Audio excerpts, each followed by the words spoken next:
L'Écosse, l'Italie, l'Irlande. 3 pays chargés d'histoire.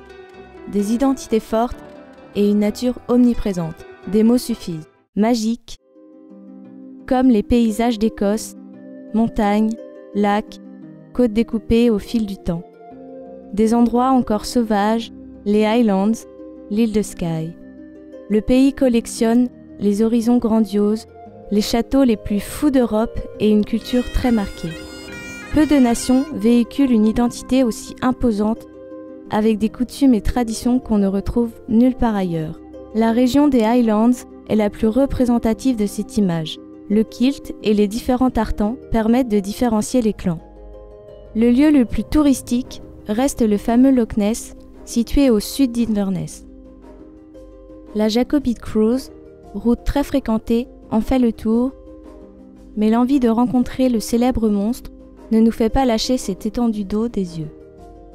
Édimbourg, capitale du pays, abrite le château où sont conservés les joyaux de la couronne d'Écosse. Il fait bon déambuler dans les petites rues animées, vivant comme les villes italiennes. De Venise, la ville sur l'eau, le palais des Doges, la basilique Saint-Marc et sa place, à Pise avec sa célèbre tour. En passant par Florence, capitale de la Toscane et ses nombreux chefs-d'œuvre de l'architecture de la Renaissance. La cathédrale et son dôme, le campanile de Giotto, le palazzo et le pont Vecchio, édifiés au XIIIe siècle, sans oublier ses boutiques. Des rues animées toute la journée. Du présent au passé, un pays chargé d'histoire et d'une culture emblématique qui va de l'art à la gastronomie. Pasta, parmigiano, Italia gelato, prosciutto. Vert comme l'Irlande ou l'île d'Émeraude, avec ses paysages luxuriants, parsemés de châteaux médiévaux et de parcs régionaux. Des grands espaces, des villes à taille humaine, les pubs et leur musique, une culture gaélique forte et authentique, la gastronomie, les villages cachés et les péninsules sauvages du Connemara, la Wide Atlantic Way, plus grande route côtière du monde. Ce pays est peuplé de fantômes et de légendes, racontés dans les chants irlandais. Il cultive le plaisir de l'accueil. Le soleil brille à travers la pluie. Les moutons pâturent dans les plaines verdoyantes du Connemara. Les Irlandais festoient dans les rues.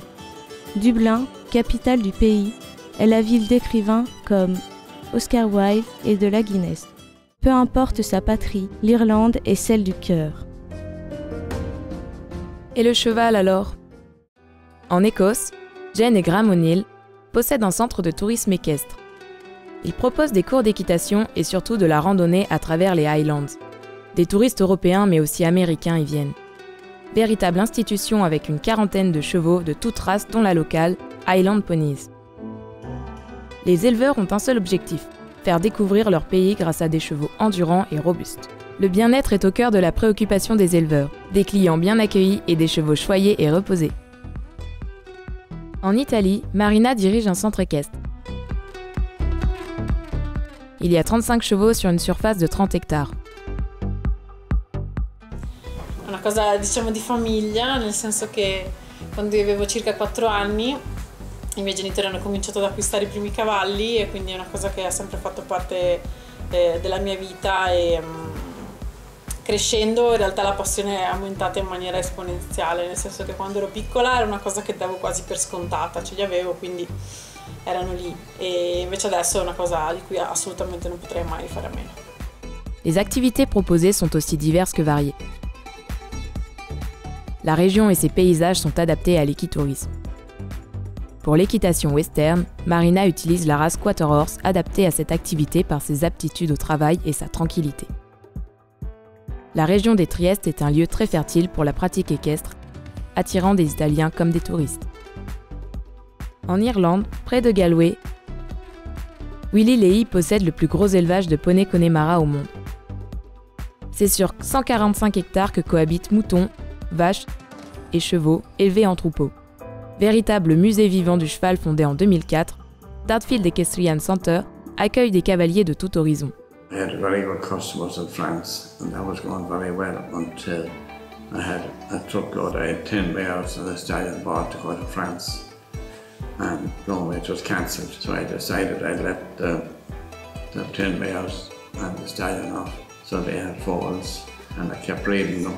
I have Connemara's were very popular. I started the Connemara trail about 50 or 51 years ago. It's a lot of work, and it's very interesting, and we do anything from 10 to 20 every week.